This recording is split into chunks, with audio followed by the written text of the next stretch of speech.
NaVi US's turn to ban.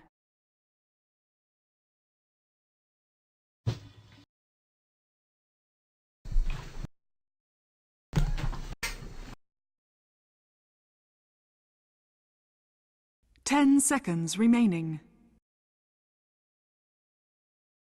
5 seconds remaining.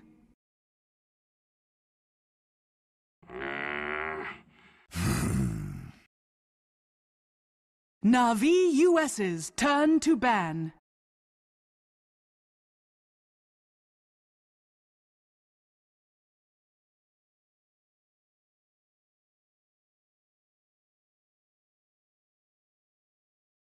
Ten seconds remaining.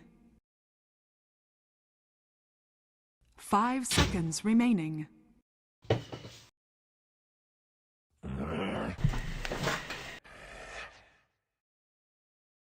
NaVi US's turn to pick.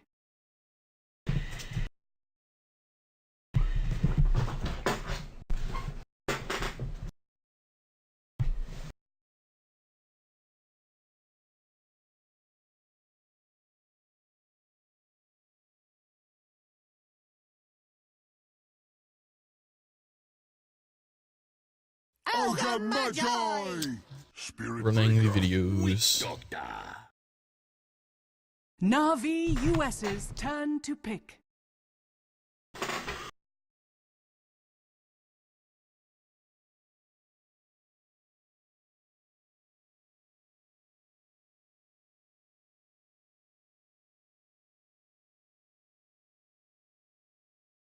Nice.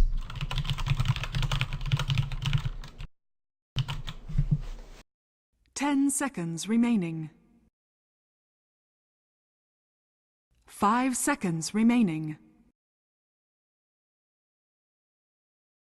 Reserve time. Welcome back to Dota Pit season number 2 here on twitch.tv/Dota Pit. I am What Is Hip of High Ground TV. With me today is F4L. Game number 2, Spirit Breaker Hype, Sneaky Nick Assassins versus NaVi US. Yeah, and I'm really excited to see Spirit Breaker. I think the hero is actually pretty strong the way Sneaky Nyx Assassins use it in the offlane. You're able to pick up some experience, maybe get a little bit of farm, don't really have to worry about buying wards or anything. And if you fall behind against this hero, it can be very difficult to play against. Yeah, I mean, if you're apart at all, he'll just pick you apart and kill you repeatedly. And Necrophos for NaVi US. I guess, you know, if you can't beat him, join him. Game. And actually, NaVi US go ahead and take the first 2 same picks that Sneaky Nyx Assassins took in the previous game, with the Ogre Magi and the Necrophos. And it looks like they feel the same way I do, that Dire Lycan too strong, and they're going to go ahead and just ban that out themselves. So, what does Lycan need to not be the most broken hero in the game? Okay, so they his ult previously was too good for escaping, but now I think it's too good for fighting because it gives him 650 movement speed. Mm-hmm.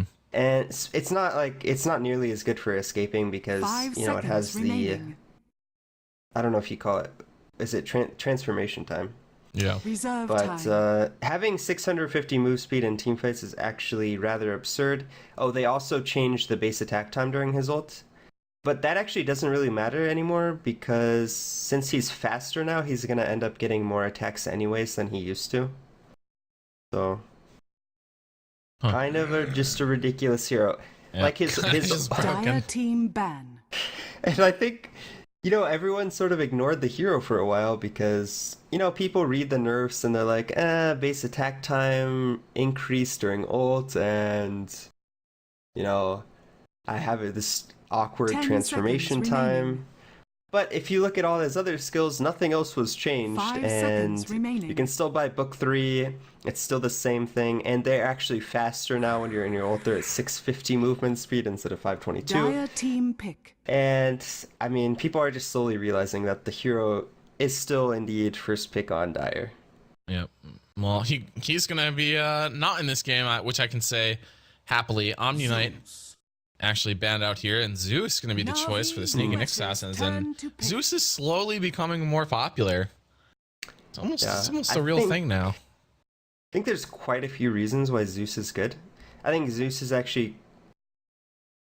I don't want to say he's like really easy to play, but he is easier to play than most heroes. And that's actually helpful in the sense that whenever you have these heroes that their ease of execution is lower, but their output and effect on the game is so high, they're very strong heroes, because that means that it's much harder to make a mistake on Zeus than, let's say, I mean, for example, what's a hard hero to play? Like Enigma, okay.